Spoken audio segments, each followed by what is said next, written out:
Hola, buenas. Mi nombre es Ramiro Horta, soy médico especialista en diagnóstico por imágenes y formo parte del staff del servicio de imágenes del Sanatorio Parque de Rosario. Vamos a ver un caso clínico de abdomen de la región de HPV. Se trata de una mujer de 49 años que como antecedente de relevancia tiene una diabetes tipo 2 de reciente comienzo y obesidad. Consultó por un cuadro de prurito de 17 días de evolución y que 3 días previos a la consulta agregó acolia, coluria y episodios de dolor abdominal con registros febriles máximo de 38 grados. Este es el laboratorio de ingreso donde se destaca una alteración de hepatograma con un patrón de colestasis. Vemos la bilirrubina total aumentada a expensas del componente directo. Y esta es la ecografía inicial donde se diagnosticó esteatosis leve, litiasis vesicular, leve dilatación de vías biliares y el páncreas no visible por interposición gaseosa. Entonces, ante estos hallazgos, ¿qué estudio les parecería pedir en primera línea? ¿Una tomografía o una resonancia magnética, teniendo en cuenta que el foco parece estar en lo que es vías biliares y páncreas? La tomografía computada tiene siempre amplia disponibilidad, evalúa bien las vías biliares, nos puede evaluar muy bien el páncreas y las estructuras vasculares, y también el resto del abdomen, mientras que la resonancia magnética nos evalúa muy bien las vías biliares y el páncreas, y teniendo en cuenta que este era el foco y teníamos disponible en ese momento el resonador, se decidió hacer una resonancia magnética. Estos son los cortes axiales en secuencias T2, donde en el superior vemos una leve dilatación de vía biliar intrahepática. En el corte siguiente vemos distensión de la vesícula biliar, dilatación de la vía biliar principal y la cola del páncreas de aspecto atrófico con dilatación del conducto pancreático. Lo mismo se ve en el cuerpo del páncreas, que tiene menor representación y ectasia ductal. En el corte más inferior vemos la cabeza del páncreas de aspecto heterogéneo, con una señal levemente hiperintensa, asociado a engrosamiento de la pared de la segunda porción del duodeno, con señal hiperintensa de la submucosa, y alteración de la grasa peripancreática y periduodenal con bandas de estrías líquidas. Estos son cortes coronales, también T2, donde vemos en el más anterior la estenosis del conducto colédoco distal. En el intermedio vemos la alteración de la cabeza del páncreas con un foco más hipointenso que el resto, y el compromiso del marco duodenal con presencia de líquido y alteración de la grasa. Y en el corte más posterior vemos la alteración en la cabeza del páncreas con atrofia y dilatación ductal de cuerpo y cola. En secuencias de colangioresonancia 2D y 3D vemos bien el stop de la vía biliar principal y del conducto pancreático principal, ya doble dilatación ductal. En secuencia de difusión ADC vemos que la cabeza del páncreas tiene señal aumentada en el B800 y francamente disminuida en la secuencia en la cartografía de ADC, por lo tanto hay restricción de la difusión en cabeza de páncreas. Y en las secuencias con contraste endovenoso, en las secuencias de perfusión, vemos en el T1 FATSAT sin contraste que la cabeza del páncreas tiene aspecto heterogéneo, con un sector anterior más hipointenso y el sector posterior más iso-intenso. En fase arterial no se observan áreas de realce patológico, y en fase portal y tardía ya se observa un área de realce periférico con centro hipointenso, mejor visible en fases tardías. Después se le hizo a la paciente una tomografía computada donde se puede ver el compromiso de la cabeza del páncreas y del marco duodenal con alteración de la grasa peripancreática y periduodenal. Vemos la atrofia de cuerpo y cola de páncreas, y en este corte axial el compromiso peripancreático y el engrosamiento de la fascia pararrenal anterior derecha. Y en estos cortes axiales en fase venosa vemos la alteración de la cabeza del páncreas como un área hipodensa mal definida que presenta leve realce en fases tardías. Se ve muy bien acá también el compromiso de la grasa peripancreática y la fascia pararrenal y el engrosamiento parietal de la segunda porción del duodeno. Entonces, ante estos hallazgos mencionados, por el primer interrogante que tenemos que resolver es si se trata de un proceso benigno o maligno. Bueno, existen argumentos a favor y en contra de uno y otro que iremos viendo. Con respecto al cuadro clínico, puede tratarse de un proceso benigno debido a que la paciente tuvo episodios de dolor y fiebre, aunque el hecho de que haya debutado con una diabetes tipo 2 hace un tiempo y después con un cuadro, con un síndrome coloidociano frío al inicio, por más que después agregó dolor, también puede debe hacer sospechar la posibilidad de un proceso maligno. El hecho de que tener una lesión sólida hipovascular en cabeza de páncreas es sugestivo de malignidad hasta que se muestre lo contrario. La doble dilatación ductal también es un signo descrito generalmente en procesos malignos, aunque hay procesos benignos que lo pueden dar, como por ejemplo una pancreatitis crónica. La atrofia distal de páncreas también suele asociarse a malignidad. Y la alteración peripancreática y de los planos grasos del surco suelen verse más frecuentemente en procesos benignos y es menos probable en procesos malignos.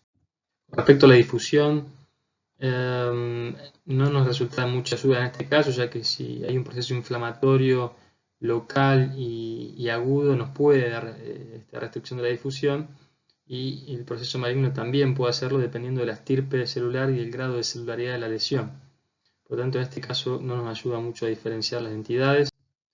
Como vemos, hay algunos puntos más en favor de un proceso maligno, y si hacemos una lista corta de diagnósticos diferenciales, mencionamos en primer lugar el adenocarcinoma del páncreas, el que hay que ir a descartar, el tumor neuroendocrino del páncreas como otra de lesiones sólidas frecuentes en el páncreas.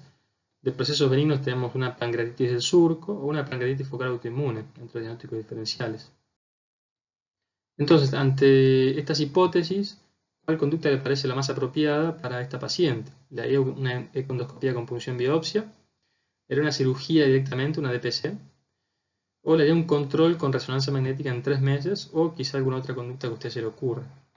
Nosotros decidimos hacer una econdoscopía con punción. Estas son las imágenes de econdoscopía, donde vemos en ecografía una lesión hipoecoica, hipoecogénica de límites mal definidos en la cabeza del páncreas, que genera dilatación del conducto colédoco.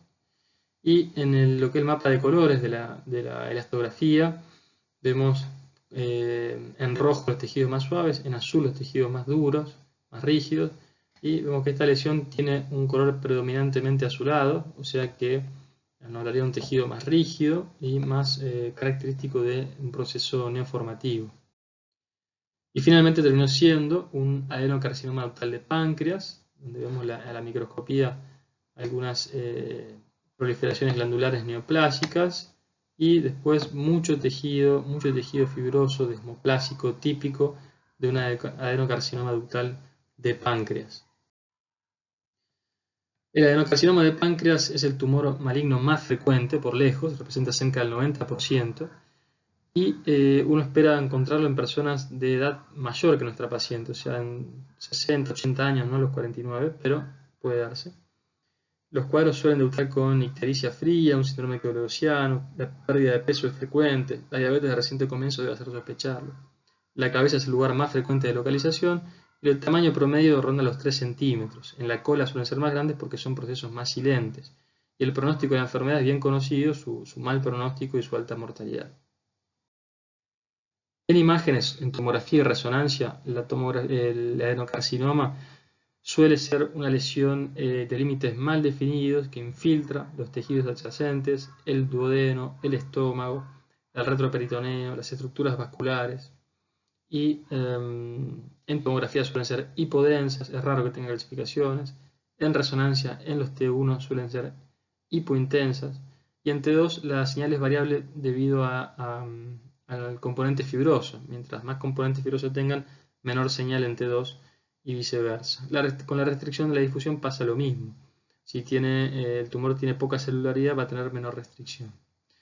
El comportamiento dinámico con contraste, generalmente el adenocarcinoma de páncreas es una lesión hipovascular, o sea, realza menos que el parénquima pancreático normal. El efecto de masa y la alteración de contornos es algo frecuente de encontrar en el adenocarcinoma de páncreas, ya cuando ha crecido. Cuando son muy pequeños, menores de 1 centímetro, pueden disimularse en el parénquima, pero cuando crecen un poco más, alteran el contorno del páncreas.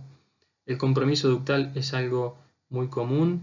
La doble dilatación ductal es algo característico del adenocarcinoma de páncreas en la cabeza. El compromiso vascular también es frecuente y las metástasis también. Cerca del 80% de los pacientes tienen metástasis al momento de la presentación.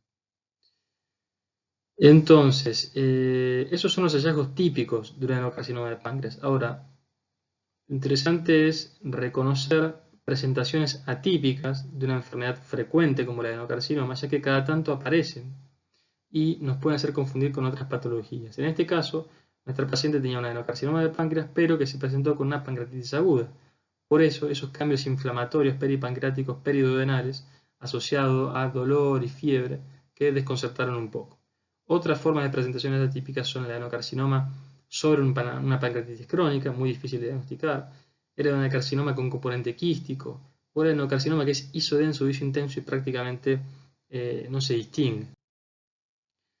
Este adenocarcinoma asociado a pancreatitis aguda representa cerca del 10% de las presentaciones del adenocarcinoma. Hay una teoría que habla de que la obstrucción ductal generaría el proceso inflamatorio y otra de que simplemente hay liberación de enzimas, ninguna de las dos 100% comprobada. El diagnóstico en estos casos suele ser más tardío porque el cuadro se confunde y hay un promedio de delay en el diagnóstico de unos 18 a 24 meses. Los hallazgos que nos deben hacer sospechar puntualmente son la dilatación del conducto pancreático, sobre todo cuando es significativa, la discrepancia de tamaño entre la cabeza con respecto a cuerpo-cola, cuando son las relaciones bien dispar, eso nos debe hacer sospechar, y claramente si hay adenopatías, metástasis y compromiso vascular, uno se inclina más a un proceso maligno.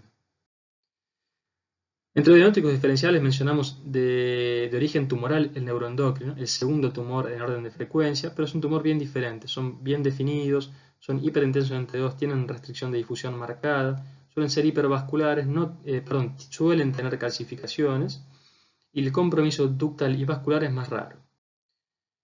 La pancreatitis del surco es otro diagnóstico diferenciales, actualmente se resumen en el término de pancreatitis paraduodenales y el hallazgo característico son estas imágenes de aspecto quístico en la pared duodenal que se ve en la tomografía y también se ve muy bien en resonancia, esta imagen hiperintensa en secuencia T2. La pancreatitis focal autoinmune es otro de los diagnósticos diferenciales benignos.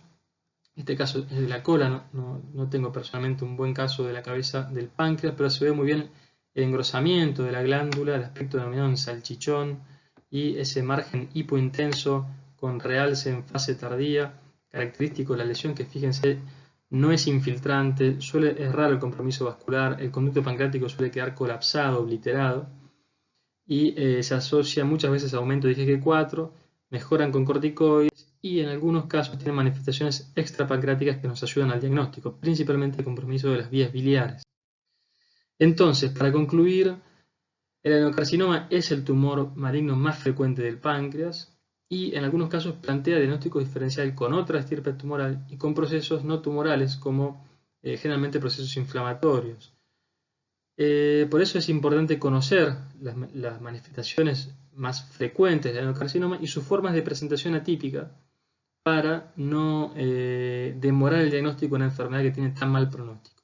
Ante la duda, siempre hacer todos los esfuerzos para descartar un adenocarcinoma. Creo personalmente que hoy la econdoscopía con punción es un método muy válido para ayudarse en este tipo de casos complejos. Les dejo algo de bibliografía y mi email para cualquier consulta a disposición. Muchas gracias.